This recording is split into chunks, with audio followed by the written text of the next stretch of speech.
Bueno, tiempo.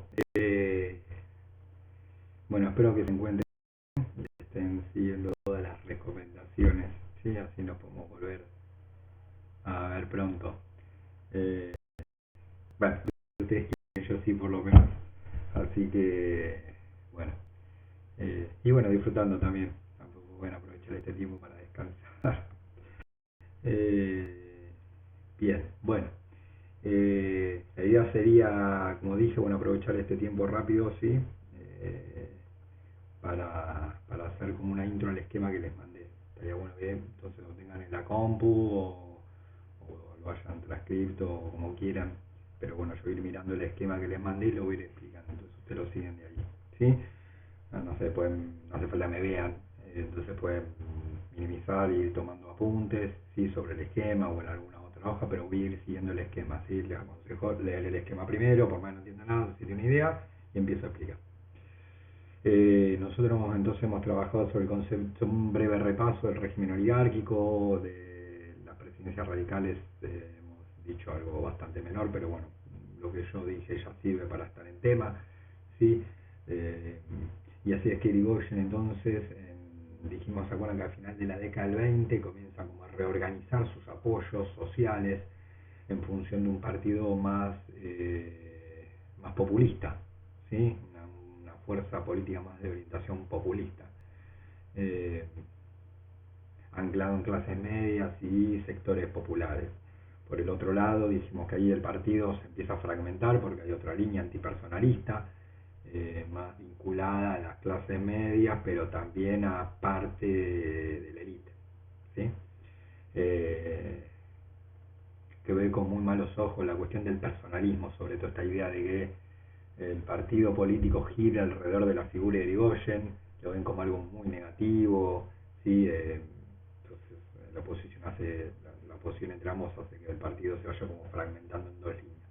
Irigoyen gana en el 28, comienza a tener algunas medidas en relación a sus bases, es decir, la clase media, pero también los sectores populares, ¿sí? Y esto obviamente genera el descontento de, eh, políticamente estoy hablando, de la otra parte del radicalismo y otras fuerzas políticas, ¿sí? Eh, de otras fuerzas políticas, no importa cuáles, ¿sí?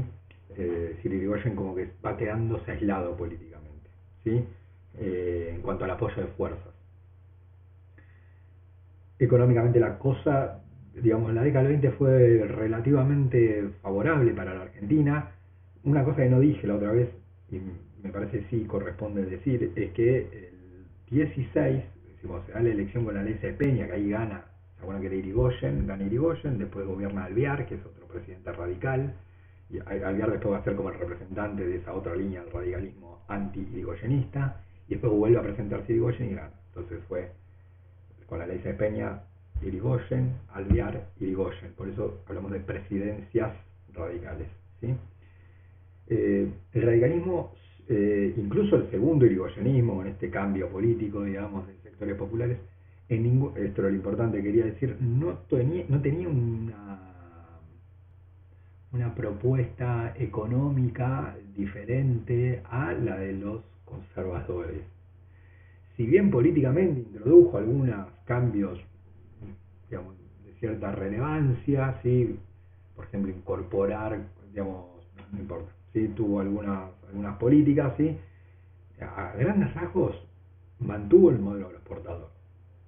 No se ni siquiera se planteó modificarlo, sino fue una cosa, bueno, intenté y no pude. Digamos, como que no discutió el modelo agroexportador. Sí, digamos, discutió, no voy a entrar en políticas precisas porque no, ya está, ¿sí? Esto tiene que ver con radicalismo, discutió qué hacemos con la plata del modelo agroexportador, ¿sí? Digamos, fíjense que si estoy diciendo sectores populares, incorporarlo es porque vos pensás darle una parte de las porciones de la torta de ese sector popular a través de políticas, ¿sí? Y a las clases medias, bueno, como redistribuir la torta. Pero de lo que genera la torta, que era el modelo agroexportador, no dice nada. Al contrario, lo mantiene. Tanto Irigoyen, el primer Irigoyen, como Alvear, como el segundo Irigoyen que gana en el 28. Es decir, a fines del 20, y ese modelo es verdad que en la década del 20 había generado cierto crecimiento económico, digamos. desarrollo económico, no, desarrollo no, un crecimiento económico favorable para la Argentina. Eh, pero vino una crisis, ahí fue el tema. ¿Sí? Y ahí me empiezo a meter en el esquema. Fíjense que tiene tres partes. Primero es crisis cíclica del sistema capitalista. No, no tengo té, pero tengo agua. Eh, la crisis del sistema capitalista, esto lo hemos explicado el año pasado para el mundo, digamos, fue un golpe en seco al modelo agroexportador. El seco en el sentido fue un golpe de knockout para el modelo agroexportador, porque el modelo agroexportador se basaba, por eso hinché mucho con que lo entendieran en orden, primero en exportar para luego importar. ¿Sí? Al caerse la economía mundial en el 29, al caerse el capitalismo, no al caerse, sino al deteriorarse, ¿sí? Al entrar en crisis, el nivel de comercio mundial se comienza abruptamente a caer. ¿Sí? Es decir, en una situación generalmente de crisis, el comercio se tiende a reducir. Y esto fue gravísimo para, digamos, esa crisis, sigo el esquema, esa crisis capitalista originada en los Estados Unidos se expande a nivel mundial, no es que queda solo en Estados Unidos, ¿sí? A todo el mundo capitalista se comienza a expandir, ¿sí? Y se contrae el comercio mundial. Es decir, se entra en una fase como de recesión económica, digamos, digamos, de depresión económica, ¿sí? Claro, en una economía cerrada vas a sentir el impacto, pero menos, que fue lo que le pasó a la Unión Soviética. Como la economía soviética era otro modelo, estaba en otra, digamos, era otro modelo económico, con poco comercio con el capitalismo, como con poco vínculo, es como que ni se enteraron. Ahora todo el mundo capitalista vino a pique, que estaba conectado comercialmente, encima, por ejemplo, con la Argentina. Después vemos si ese comercio era favorable para todos, lo que vimos el año pasado con los términos, con la teoría de las ventajas comparativas, pero bueno, no importa, ¿sí? Lo cierto es que el mundo capitalista estaba conectado comercialmente. Argentina dependía de ese comercio. Digamos, toda su economía giraba en torno al modelo agroexportador, que, como lo indica ya el nombre, era un modelo de producción agraria para exportación, y ahí vos importabas, y ahí la cosa comenzaba a funcionar, digamos. ¿Qué fue lo que pasó? Digamos, a grandes rasgos, entre el 80 y el 30, ese movimiento económico funcionó. ¿Sí? Con algunas parálisis, porque no es que el comercio fue creciendo todos los años entre el 80 y el 30, pero en líneas generales hubo expansión de la exportación, entonces vos tenías plata para importar y bueno, la cosa más o menos funcionó. Eso dejó, digamos, sí fue serio porque además fue como de golpe. Fue una cosa de que lentamente Argentina comenzó a comerciar menos. No, como que de golpe el comercio mundial se detuvo. Y Argentina ahí no tiene que venderle. Que el punto donde miraba Argentina era el Reino Unido. ¿Sí? Tengo que hablar mucho del Reino Unido. Entonces, como no existía exportación, no existía importación. Y acá está el tema para el Estado. Ahí fíjense que se me traslada a la crisis económica interna. ¿Por qué? Porque yo tenía anotado por algún lado el número, pero no sé si es lo exacto, pero no creo que lo encuentre realmente ahora. Eh, no, no lo tengo. Pero bueno, no importa. Sí, justo. A ver. Sí. Gran parte de los recursos que obtenía el Estado venían, les recuerdo que un Estado se financia vía impuestos. ¿No? El tema es a qué le cobra impuestos. Eh, el Estado argentino, gran parte de su sostenimiento económico venía de impuestos a la importación. ¿Sí? Impuestos a la importación. Lo que pasa es que si había mucha exportación, Argentina importaba mucho y ahí el Estado cobraba, digamos, cobraba y recaudaba más y la cosa funcionaba. Si Argentina exportaba menos, que es lo que comienza a pasar, importa menos. Si importa menos, va a cobrar menos impuestos, porque lo que Argentina cobraba era impuestos a la importación. Entonces, ahí, perdón, y otro punto muy importante es que la mayoría de la recaudación venía por impuestos a la importación. Es decir, vos podés decir, bueno, a ver, del 100%, bueno, de impuestos a la importación es el 10%, lo demás lo recaudo de otra manera. El otro 90% lo recaudo de otra manera, ¿sí? Bueno, entonces si te cae impuesto a la importación, bueno, es un 10%, no está bueno, pero es un 10%. Ahora, si vos, la mayoría, le voy a decir porcentaje, ¿sí? La mayoría lo estás recaudando, es decir, al revés, pongamos eh, ¿sí? El 80% era, ¿sí? El 80% de la recaudación del Estado era vía importación, de comercio exterior. Con lo cual, imagínense, ¿no? Lo que estoy diciendo es 100 pesos, 80 eran vía importación. Es decir, si se te llega a caer el porcentaje de importaciones, se te cae la recaudación, ¿sí? Que fue lo que le empieza a pasar al Estado. Aparte el porcentaje que estoy dando, el 80, muchísimo, ¿sí? Eh, entonces ahí el Estado se comienza a desfinanciar. Piensa en pagar sueldos, docentes, médicos, hacer una ruta, y decir carretera sonaba a mexicano neutro, hacer una ruta, eh, bueno, hacer una escuela, ¿sí? Todo eso es con recursos que Argentina sacaba de importación. Entonces ahí el Estado se comienza a desfinanciar seriamente, ¿sí? Eh, y ahí es donde se traslada esa crisis económica en crisis política, en inestabilidad política. Porque Irigoyen, ¿sí? Esto era un tema que Irigoyen tenía como muchos de los recursos los utilizaba para sostener el apoyo de sus bases sociales, ¿sí? Digamos, como que yo utilizo los recursos para sostener a mi base social a través de políticas, ¿sí?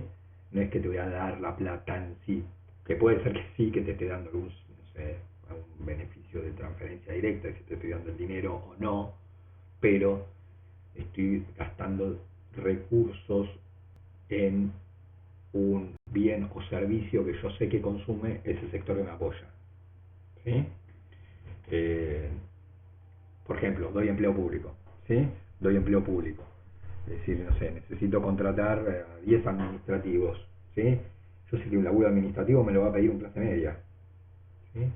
Entonces, si yo doy los 10 puestos de trabajo, el de clase media va a tener el trabajo y es una manera indirecta en la cual sostener ese apoyo, porque no tengo la certeza, pero es una posibilidad que me vote, ¿sí? Que es algo así como funcionaba la cosa, ¿sí? Entre empleo público, algunos beneficios ya directos, es decir, transferencia de recursos directos, ¿sí? Dinero, o indirectos, como digamos, distribuir algún bien necesario que esté necesitando la población, ¿sí? Entonces ahí yo podía sostener ese apoyo. Eso es lo que obviamente la oligarquía veía como un espanto, ¿sí? La otra parte del radicalismo también, y otros partidos políticos también, ¿sí? Da para discutir largo y tendido, ¿sí? Algunos son más favorables, lo discuten hoy también esta cuestión, ¿no? Fíjense, a veces la crítica que hay a los planes sociales en realidad es lo mismo, ¿sí? Eh, Nada, bueno, lamentablemente no están ustedes para interactuar, pero bueno, sería un lindo tema para discutirlo, ¿sí? Eh, nada, eh, digamos que Irigoyen como presidente populista entonces a partir de los recursos sostenía ese apoyo, ¿sí? Y el punto es que se queda sin esos recursos. Entonces, esos ese empleo público, ese presupuesto educativo que también la clase media lo miraba porque era una forma de ascenso social, es decir, ¿dónde mando a mi hijo? Digamos, yo quiero a mi hijo hacienda socialmente, ¿qué tengo que hacer? Mandarlo a estudiar. Bueno, necesito que el Estado ponga recursos en eso. O distribuir, dijimos, algunos bienes o servicios, ¿sí? Para llegar sobre todo ahí a los sectores populares. Bueno, el Estado no tiene recursos, entonces todo eso se achica. Ahí es donde se transforma en estabilidad política, porque ¿qué es lo que pasa con esos sectores? Le quitan el apoyo. Se vuelve más indiferente, no es que se vuelven contrarios a Irigoyen, estoy hablando de clase media, por ejemplo, estoy hablando de los sectores populares, no es que se vuelven anti-irigoyenistas, pero se vuelven indiferentes. Fíjense eso que dice clase media urbana, pueden poner barras sectores populares, lo que decíamos antes, ¿sí? Se vuelven indiferentes, ¿sí? Porque tanto las clases medias, los sectores populares, le retira el apoyo al gobierno, estoy diciendo el esquema, y ven como cerrados, por eso clausurados, las vías de ascenso social. Muchos a partir de ese empleo, de la cuestión educativa o de obtener algún bien o servicio, elevaban un poco su condición social, ¿sí? No es que pasaban a ser millonarios, pero elevaban su condición social moderadamente, no es que tampoco, ¿sí? Bueno, entonces Irigoyen ahí pierde el apoyo de esa clase media, de ese sector popular, y ahí es donde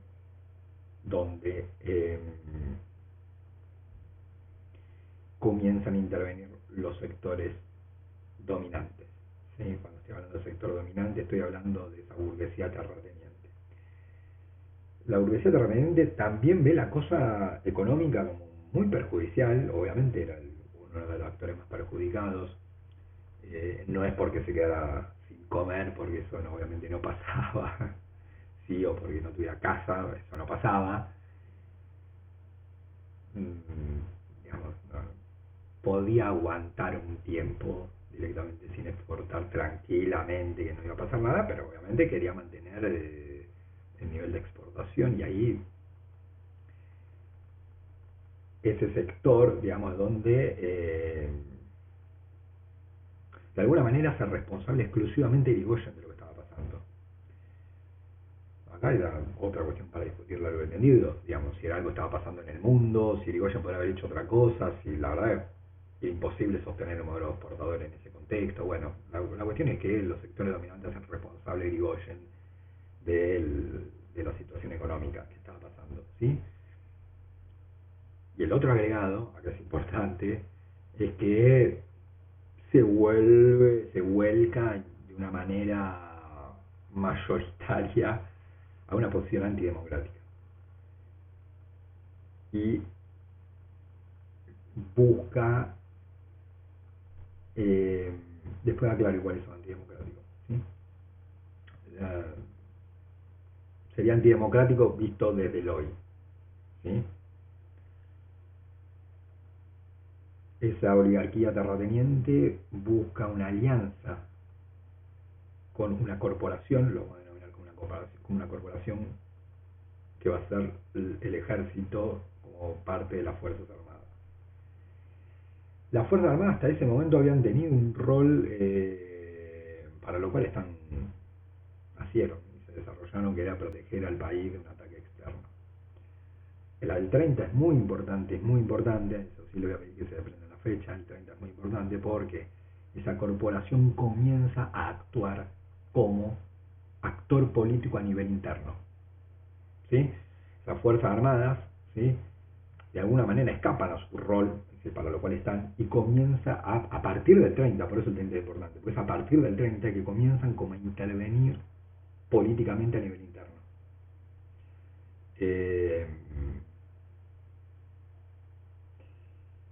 Y acá hay una asociación clara entre ejército, fuerzas armadas y sectores dominantes, ¿sí?